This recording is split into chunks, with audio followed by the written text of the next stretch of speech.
Guys, there's news. Guys, hello. God, the microphone's in the wrong place. Hello, and welcome back to the Lion's Den. I'm your host, Matt, as always, and I'm so hyped because I literally found out this like an hour ago. I saw when the trailer went up, and it was 48 minutes ago, and I was like, excuse me, since when? There was no announcement of this? So, if you haven't already realised, I mean, you won't actually, because it's Wednesday when I'm recording this, and you'll be hearing this on Sunday. If you haven't seen already, the Wave 6 trailer for Mario Kart 8's DLC is out. I'm extremely excited, and I have some thoughts, so I want to go over it. I'm also out of breath. Woo! Also, I've never done an opening like that. I was just kind of curious, thinking about the whole, the cameras rolling, run in, and be like, yo, come with me, let's go, we've got things to do, so... Here we are. Right, let's start off. We got the announcement that we're getting more characters, which is super duper awesome, and I'm finally glad that we get Diddy Kong and Funky Kong back. Also, Pauline looks awesome. In the reveal trailer, they showed a couple of her tricks that she does, and she looks really cool, so I'm really excited about that. Obviously, Diddy Kong, classic from Mario Kart Wii, and Funky Kong, who we've not seen since Mario Kart Wii. Welcome back, babes. He looks just as awesome. And I wonder if it's going to be a skin rather than an actual full character. We'll have to see. Because there aren't enough slots for the amount of characters they announced. So, there's that. We already got told that we were having Daisy Circuit, which I quite liked Daisy Circuit, and I think it looks gorgeous in the updated style. We're getting 2 tour tracks, which is both Madrid and Rome, which completes all of the city tracks they created, I believe. I think that was the whole purpose and the goal of what they were doing, is porting all of the interesting city tracks to Mario Kart so that they weren't lost forever when the mobile game goes. The hypest thing going, Mario freaking Kart Wii Rainbow Road, hell yes. They opened with the banger. It looks so good, and it looks like there are shortcuts, and the way the half pipes function, it looks gorgeous, and the music, excited for that one. Very happy that they put that in. It also shows that they know their target audience, because the trailer is 2 minutes long and a glorious 50 seconds of it is just Mario Kart Wii's Rainbow Road. Hilarious. Absolutely love it. That's a banger of a course. I was just doing the quick maths. I was like, oh, do we have all of the Wii? Not all of the Wii. Do we have all of the Rainbow Road tracks in Mario Kart 8? And unfortunately we don't. We're missing 3. Arguably 3 of the really cool ones. So we got SNES, because that was in the original DLC. Grrr.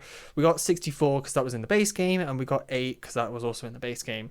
They added 7 in the last DLC wave. I think wave 3. They added Mario Kart 7. And I hate Mario Kart 7 Rainbow Road. I think I talked about that, but whatevs.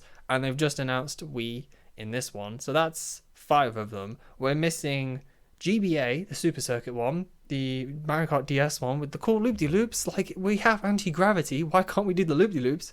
And we're missing the GCN one from Double Dash, which I really liked, because that was also super pretty. But yeah, so what else tracks have we got? We've got DK Summit, I think is what they call it in America. I don't know what we call it in the UK, but you know, the one from the GameCube. It's got the big cannon and the mountain in the back, and you race all the way down, and it's super cool, and it's going to be a really fun track, especially because we've now got Funky Kong to play on it correctly. We also got what looks like a really cool version of SNES Bowser Castle 3. It looks mental, absolutely crazy, and I think they've done some fun anti-gravity stuff with it, which is what I hoped, right? I hoped when they ported really old tracks to the new games and remade them, they threw in a lot of overhaul and customization, because there's that kind of balance between, do you just remake the track faithfully but put it in the new game with the new engine and whatnot, or do you throw stuff at it and make it interesting and fun?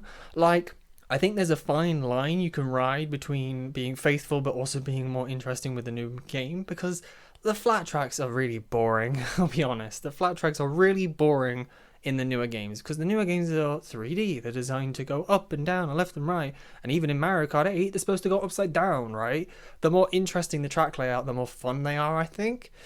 I think the way they did something like Riverside Park, I think that's what it's called, that was beautiful. It's flat, but with enough changes to make it feel not flat, if that makes sense. Most of the course is pretty flat, But they've added like a little bit of banking, and there's a couple of jumps, and then there's the big spiral section at the end that's not flat.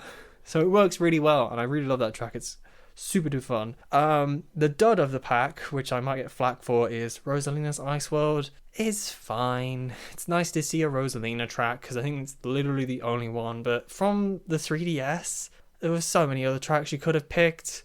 And hell, even from other games, we are missing so many GameCube tracks. Where is my Wario Colosseum? I wanted my Wario Colosseum. Unfortunately, I'll have to wait till Mario Kart 9, I suppose, to see if that ever comes out. But yeah, looks super good. I have no idea what the city tracks are like, but as I've noted, I've seen that the city tracks are progressively getting more interesting and better suited to Mario Kart 8. The original tour tracks, I think, when they hadn't got the idea that they're making tracks also for a base game, they made tour tracks that fitted tour, if that makes sense. Like, if you look at Paris Promenade, it's so boring to drive. It's really wide and open, and it's not very tight or like confusing to turn around. And then you move to something like Athens Dash, which is absolutely nuts. It's bobbing and weaving everywhere. There's trick sections, there's higher and lower paths and tight corners, and there's so much going on in that track compared to Paris Promenade that it fits a lot better into Mario Kart 8, whereas the earlier tour tracks are a bit boring to drive. Don't shoot the messenger. But it looks like this Madrid and Rome one are going to be a little bit more interesting and possibly fit a little bit better into Mario Kart 8. So very excited about that. Oh, I completely missed a track. Right, there is a tour track, a brand new track to tour. I think much like things such as Squeaky Clean Sprint. That was an original tour track, and they are bringing it to Mario Kart 8. It's Piranha Plant Cove? Something like that. That looks really interesting as well. I initially thought it was Piranha Plant Pipeway. Oh god. Piranha Plant Pipeway. That's what it's called in the UK. But then I was like, no, we already have that track. It was in the base game. I should play that track. I haven't played it in a while. But it looks really cool, so I'm very excited about that. So, yeah. I had plans to talk about other things today, but then this came out, so I've got a perfect thing to talk about. But I'm super excited about that. They announced that it's coming out November 9th, which is next Thursday. I have less than a week. No, I have over a week. I have a week and 1 day to wait, and I'm so excited about it. So that'll be all I'll be doing probably next weekend, is just playing Mario Kart 8 online again and getting to see all the people picking the horrible tracks. So yeah. What shall we finish off today's with? If you're still here, in fact, after hearing me scream about Mario Kart 8. When I first saw the thumbnail for the trailer, the Rainbow Road track, I didn't initially recognize that as the wavy part. I thought it was going to be one of the tour remixed versions of the SNES tracks, and I was going to be really annoyed, but no, they brought it back. Thank you, Nintendo. Thank you. Now just give us Mario Kart 9, please. Let's finish off with a small tidbit. I've managed to finish reading a book series. Incredible. Can you imagine reading books in 2023? I did it. I had this book series that I've had for absolutely forever, since I can remember. I do not remember when I got it. I do not remember when I started reading it. But I read the first book, or like I read half of the first book, put it down, and then years later came back to it, finished the first book. I think I had to restart because I couldn't remember it. And then I've been slowly chipping my way through the second and third books. And I finally finished the third book yesterday. And it was a very cliche, but like satisfying ending, if that makes sense. I don't know how to explain that. But if you're interested, it's the Wool series by Hugh Howey. It's Wool, Shift, and Dust. The books are backwards. I can't look at them. Wool is definitely the first one, and then Shift and Dust. I think it's Shift first, then Dust. It goes red, blue, yellow in the book covers. Or at least the covers that I've got. They could be different, I don't know. My non-spoiler review would be they are interesting books, assuming you like the sort of dystopian future type of novel. They're in that sort of wheelhouse. But my only gripe is how they're written. They are very heavily reliant on flipping between either time periods or people's perspectives. There's a lot of jumping between different characters and what they're doing. And especially in the second book, there's a lot of jumping between different time periods to try and build out the world and explain how things have come to be where they are and what you're reading. and it's very annoying. Is the politest way to put it, because just as you start getting going with one perspective, the book then switches to a different perspective, and you have to read like 3-4 chapters before you finally go back to the first perspective that you were in, and then you don't remember anything.